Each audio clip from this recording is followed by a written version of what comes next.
Jadi kesimpulan kami, sampai hari ini kami tegaskan bahwa sudah tidak ada lagi sisa kenegarawanan dari Saudara Joko Widodo, maka kami simpulkan tidak akan lagi mengemis-ngemis kepada Saudara Joko Widodo untuk menunjukkan ijazahnya.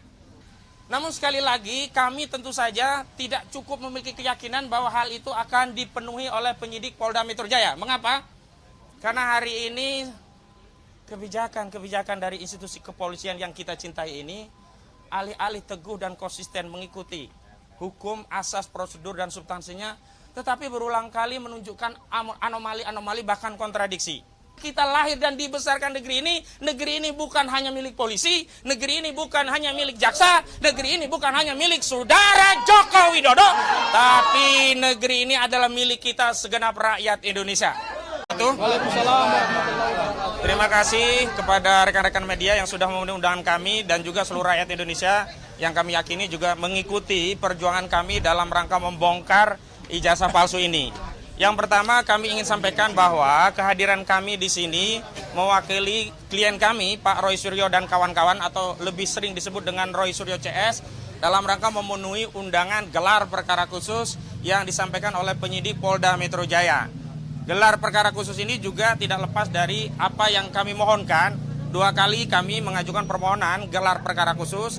Yang pertama di tanggal 21 Juli 2025 yang lalu dan yang terakhir di tanggal 20 November 2025. Yang gelar perkara dulu kami memang minta agar ada gelar perkara saat penyelidikan ditingkatkan menjadi penyidikan, yang saat itu ada setidaknya 12 orang yang ditetapkan sebagai terlapor. Nah, dalam perkembangannya 12 terlapor dengan 3 klaster ini tidak semuanya menjadi tersangka. Klaster media atau klaster YouTuber itu hilang dari posisinya dan kemudian ditingkatkan menjadi tersangka 8 orang yang dibagi menjadi 2 klaster. Klaster pertama yang kami sebut sebagai aktivis, klaster kedua yang kami sebut sebagai akademisi. Kami sendiri membentuk tim advokasi anti kriminalisasi akademisi dan aktivis. Dan gelar perkara ini juga ada 2 sesi yang kami terima. Sesi pertama jam 10.00 WIB, yakni untuk klaster pertama. Yang kami dampingi hari ini di klaster pertama adalah pertama Bapak Rizal Fadilah, sarjana hukum. Yang kedua Ibu Kurnia Triryani, sarjana hukum selaku advokat. Dan yang ketiga ada Bapak Rustam Effendi. Dan nanti akan ada lagi gelar perkara khusus di sesi kedua, yakni klaster akademisi.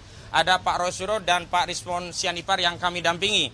Dan kami ingin jelaskan terkait gelar perkara ini beberapa hal sebagai berikut. Yang pertama, kami meyakini, kita semua segenap bangsa Indonesia meyakini bahwa sudah tidak tersisa lagi dari Saudara Joko Widodo sisi kenegarawanannya meskipun seberat biji zarah. Kenapa? Karena sudah tidak mungkin lagi atau meminjam ungkapan laksana memasukkan gajah ke lubang jarum kalau kita mengharapkan Saudara Joko Widodo menunjukkan ijazahnya sebagaimana itu ya pernah dilakukan oleh Pak Asrul Sani atau kalau di dunia internasional persoalan dengan kewarganegaraan yang pernah disampaikan oleh Obama. Jadi kesimpulan kami sampai hari ini kami tegaskan bahwa sudah tidak ada lagi sisa kenegarawanan dari Saudara Joko Widodo, maka kami simpulkan tidak akan lagi mengemis-ngemis kepada Saudara Joko Widodo untuk menunjukkan ijazahnya. Yang kedua, karena hari ini status ijazah konon asli tadi, kenegarawanan dari institusi aparat penegak hukum kita adalah penyidik dari Polda Metro Jaya. Di mana diharapkan dalam proses gelar perkara nanti, akses terhadap barang bukti diberikan oleh penyidik dan penyidik sukarela menunjukkan barang bukti yang telah menjadikan klien kami sebagai tersangka. Sebab tidak mungkin ada orang dinyatakan sebagai fitnah dan pencemaran nama baik menyimpulkan ijazah Saudara Joko Widodo itu palsu sebelum ada bukti ijazah asli ditampilkan.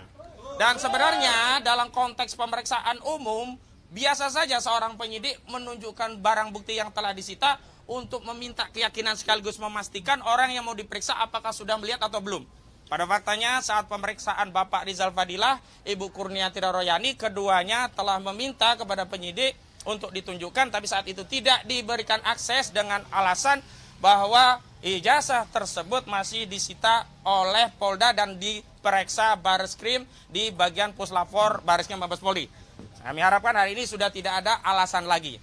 Namun sekali lagi kami tentu saja tidak cukup memiliki keyakinan bahwa hal itu akan dipenuhi oleh penyidik Polda Metro Jaya. Mengapa? Karena hari ini kebijakan-kebijakan dari institusi kepolisian yang kita cintai ini alih-alih teguh dan konsisten mengikuti hukum, asas, prosedur, dan substansinya, tetapi berulang kali menunjukkan anomali-anomali bahkan kontradiksi. Setelah Mahkamah Konstitusi mengeluarkan keputusan yang mewajibkan institusi kepolisian tunduk pada ketentuan pasal 28 ayat 3 Undang-Undang Kepolisian, di mana ditegaskan bahwa institusi kepolisian anggotanya tidak bisa menduduki jabatan sipil di luar institusi kepolisian kecuali dalam dua keadaan, yakni anggota kepolisian tersebut sudah pensiun atau yang kedua mengajukan pengunduran diri. Tapi lagi-lagi kita justru malah kecewa karena bukannya atau alih-alih menerbitkan peraturan Kapolri untuk mentaati konsekuensi dari putusan Mahkamah Konstitusi. Terakhir Saudara Listio Sigit Kapolri malah mengeluarkan Perkapolri nomor 10 tahun 2025 yang substansinya justru memberikan izin kepada anggota Polri untuk menduduki putusan Mahkamah Konstitusi. Jadi kami datang memenuhi undangan ini bukan karena akan ada keyakinan apa yang kami mintakan akan dipenuhi oleh institusi kepolisian, tapi kami memiliki niat akan kami sampaikan kepada seluruh rakyat. Kami ingin sampaikan kepada seluruh rakyat bahwa di negeri ini masih ada bagian dari putra-putra terbaik negeri ini yang peduli terhadap institusi penegakan hukum di negeri ini, yang peduli terhadap kejujuran, yang peduli terhadap kebenaran, yang peduli terhadap keadilan, terus mengupayakan kebenaran keadilan itu ditegakkan meskipun anomali dan kontradiksi itu selalu ditelanjangi oleh institusi itu kepada kita semuanya. Jadi sekali lagi meskipun apapun hasilnya kita tetap karena kita lahir dan dibesarkan negeri ini bukan hanya milik polisi, negeri ini bukan hanya milik jaksa, negeri ini bukan hanya milik Saudara Joko Widodo, tapi negeri ini adalah milik kita segenap rakyat Indonesia. Dan terakhir sebelum nanti kepada Bang Petrus Salistidos juga Bang Gafur Sangaji, rekan Gafur Sangaji, ada 3 hal yang nanti dijadikan evaluasi atau koreksi terhadap proses gelar perkara. Yang pertama dalam aspek kewenangan. Apakah proses penyelidikan dan penyidikan dilakukan oleh penyidik Polda Metro Jaya dilakukan sesuai dengan ketentuan peraturan perundang-undangan yang berlaku atau dilakukan dengan menyalahgunakan wewenang atau bertindak secara sewenang-wenang.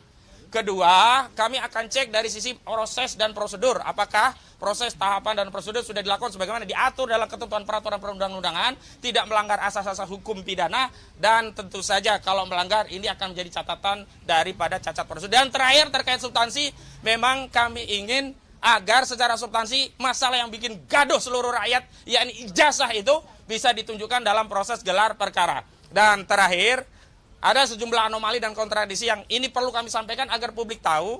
Dalam proses penyidikan dan peningkatan status tersangka, itu semestinya calon tersangka diperiksa. Dan ini amanat dari putusan Mahkamah Konstitusi. Namun dari 8 tersangka ada satu tersangka yang belum pernah diperiksa sama sekali, sementara penyidik kemudian secara sepihak ikut menetapkan yang bersangkutan sebagai tersangka. Meskipun ini hanya satu tersangka, tetapi esensinya ini adalah cacat prosedur secara keseluruhan. Kenapa? Karena ini satu paket. Saat pemberitahuan SPDP, kita semuanya dijadikan satu dalam satu berkas. Jadi satu cacat maka seluruh prosedur penyidikan ini juga menjadi cacat. Itu yang perlu kami sampaikan, meskipun nanti ada catatan-catatan lain yang kami akan pertanyakan langsung dalam proses gelar perkara khusus.